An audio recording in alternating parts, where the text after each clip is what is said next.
I'm Joe Catalano with an AM Quincy news update for Thursday, November 9th. A man has been charged with stabbing his mother in the neck in Quincy early today. Police say the incident occurred at the Braywell condos at 230 Willard Street in West Quincy. At 4:30 this morning, a woman in her 60s was transported to the hospital and is reported to be in stable condition. Her son is in custody, and the incident remains under investigation. Police say a second person at the scene was also hospitalized, but was not connected to the stabbing.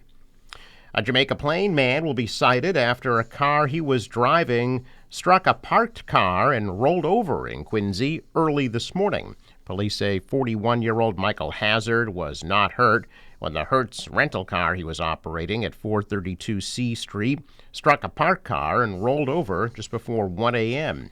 Hazard told police he was bending over to pick up his phone when he lost control of the car and crashed. Hazard refused medical treatment. Quincy Ward 2 City Councilor Anthony Andronico says he will not be requesting a recount of this week's election results. Andronico lost to Quincy attorney Richard Ashe by 55 votes during the citywide election on Tuesday. Andronico is finishing his first full 2-year term on the council and his second term overall. He was appointed to the city council when former Ward 2 councilor Brad Kroll was forced to step down due to health reasons. Andronico previously served on the school committee. Ashe had also lobbied for that appointment, but this was the first time his name appeared on the ballots.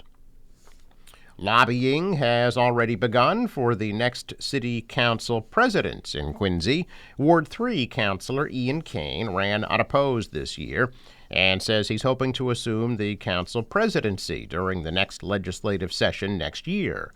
Kane was first elected to the city council in 2015. Later on this winter, you will be able to lace up your ice skates on a temporary rink in Quincy Center. Mayor Thomas Koch says the city's working with an outside vendor to install the temporary ice rink at the site of the former Ross parking garage. Koch says skating will be free, however, there will be a fee for skate rentals. He says the rink can stay open regardless of the weather because it has its own refrigeration system. Koch says money from the new development in Quincy Center is being used to fund the temporary rink.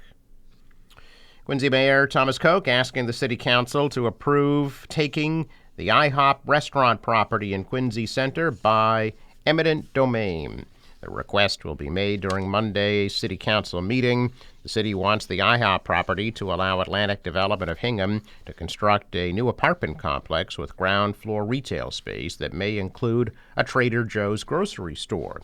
City also wants to build a 1,000-car parking garage at that location. Quincy is seeking a $75 million state grant to pay for the new parking garage.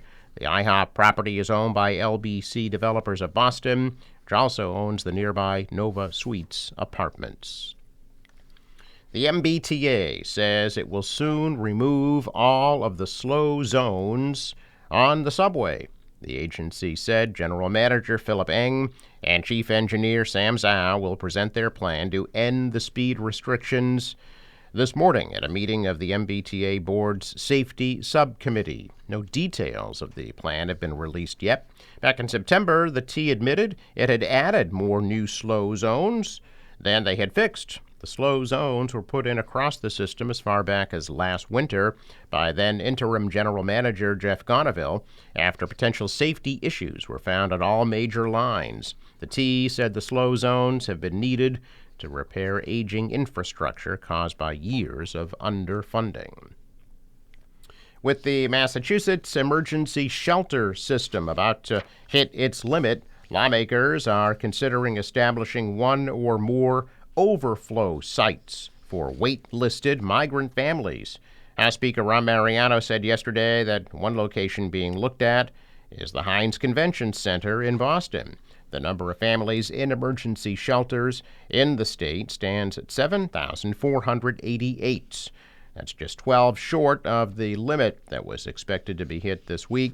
Governor Maura Healey announced in October that the state does not have the resources to serve more than 7,500 families. Healey's shelter cap had been challenged in court, but a judge sided with the governor earlier this month.